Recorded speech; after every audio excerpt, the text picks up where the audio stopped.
Baik, Mas Bima, ini menarik sekali ya. Jadi kita harus cut resikonya, dan dari pandangan Anda bagaimana seharusnya strategi selanjutnya supaya utang ini tidak terus menumpuk, dan bagaimana kita harus strategi selanjutnya untuk menyelesaikan indikasi korupsi dan juga proyek fiktif. Kalau untuk indikasi terutama laporan keuangan, ya tadi Satgas jawabannya. Harus ada Satgas dari Kementerian BUMN, KPK, OJK juga karena ini adalah BUMN yang listing di pasar modal. Ya, itu yang harus dilakukan secara cepat. Kemudian kalau ditemukan masalah memang mengarah kepada pidana, terutama manajemen lama, ini harus diusut tuntas. Bahkan ya kepolisian harus terlibat, kejaksaan terlibat di sini. Itu prosesnya dalam ranah hukum. Tapi kalau masalah keuangan ini, setelah proses-proses hukumnya paralel berjalan, penyehatan-penyehatan ini gimana caranya? Satu, penyehatan ini dimulai dari BUMN karya, jangan mudah disuruh untuk melakukan pengerjaan proyek atau penugasan yang tidak masuk akal secara finansial. Itu akan jadi beban berat dan khawatir tidak banyak kreditur di luar bank BUMN yang tertarik mendanai proyek dari BUMN karya. Nah, kemudian berikutnya lagi ya, BUMN karya juga harus mencari core bisnisnya, ya, apakah dia kontraktor proyek-proyek konstruksi, misalnya kawasan industri yang memang memiliki nilai ataupun pengembalian modal secara baik. Jadi penyehatan ini juga berarti dia harus fokus kepada core bisnis, kemudian juga harus melakukan upaya penyehatan secara terstruktur. Nah, saya nggak setuju misalnya dengan gampang, ya udah nanti akan dijadikan holding BUMN karya, akan digabungkan, akan dileburkan. Itu bisa beresiko juga. Jadi kalau ada BUMN karya yang baik-baik saja, dia digabungkan dengan BUMN karya yang sedang sakit, sedang masuk ruang pasien restrukturisasi, itu namanya akan bukan burden sharing itu, tapi akan membuat BUMN yang sebenarnya kondisi sedang sehat ikut terbawa BUMN karya yang sedang sakit ini. Nah, itu juga perlu diperhatikan oleh pemerintah, jangan sedikit-sedikit ada yang sakit kemudian diholdingkan, induknya yang paling sehat, itu menurut saya juga kurang fair bagi BUMN karya yang performanya tidak seburuk Waskita dan Wika. Baik, Mas Bima, tadi Anda sudah menyebut ada salah satu solusi yang diusulkan, itu adalah merger. Ini bukan solusi yang optimal seperti itu ya, Mas Bima. Dan Kementerian BUMN setiap tahun mengusulkan tambahan PMN untuk sektor BUMN karya, namun hasilnya belum terlihat. Apakah negara harus terus-menerus menyuntik dana untuk BUMN karya yang bisa dibilang sekarat ini, Mas Bima? Ya, penyertaan modal negara, ini uangnya dari APBN, dari pajak masyarakat. Kalau gampang ya membail out, ini akan jadi presiden buruk. Ya. Apalagi di bail out dalam kondisi ada indikasi korupsi dan manipulasi laporan keuangan. Maka nilai dari penyertaan modal negaranya akan menggelembung dengan cukup besar, kan begitu. Dan itu nanti juga akan berimbas. Kalau PMN-nya sudah besar, bagaimana dengan pengembalian dari dividen yang akan disetor?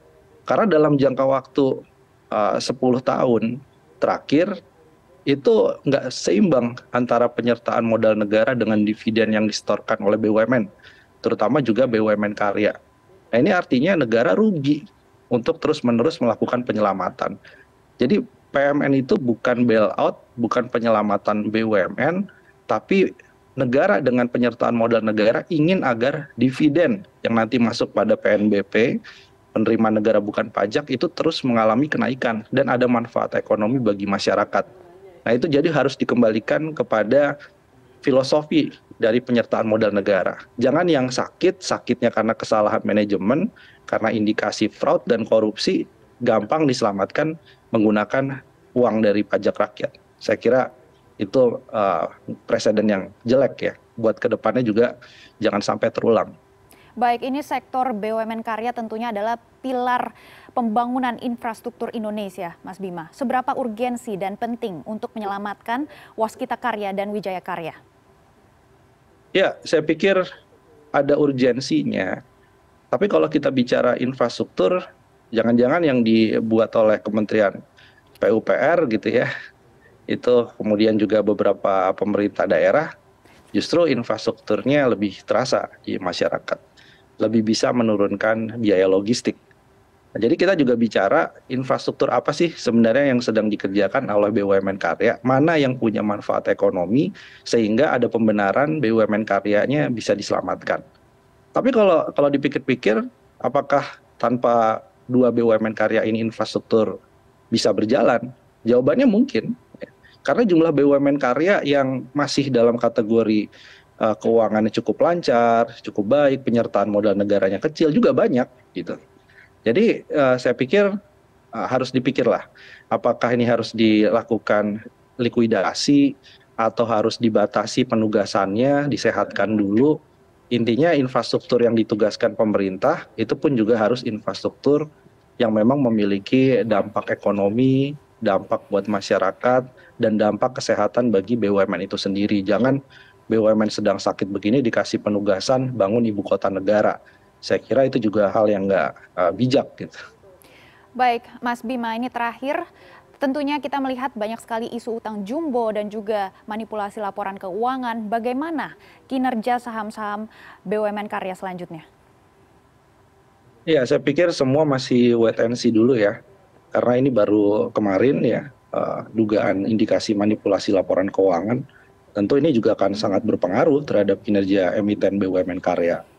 Kemudian yang kedua, usulan untuk melakukan holding peleburan itu juga sangat mempengaruhi proyeksi kinerja. Yang ketiga adalah progres dari restrukturisasi. Bagaimana ini kan salah satu percontohan BUMN Karya yang sedang proses restrukturisasi, berhasil nggak?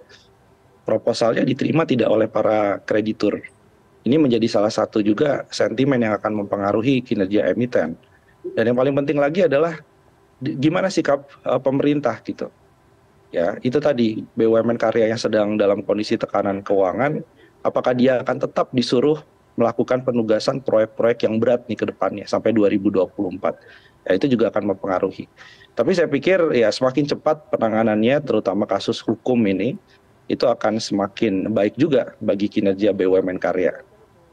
Baik, kami akan terus memantau perkembangan dan juga penanganan BUMN Karya. Terima kasih Mas Bima sudah bergabung bersama kami di CNN Indonesia Bisnis dan Referensi.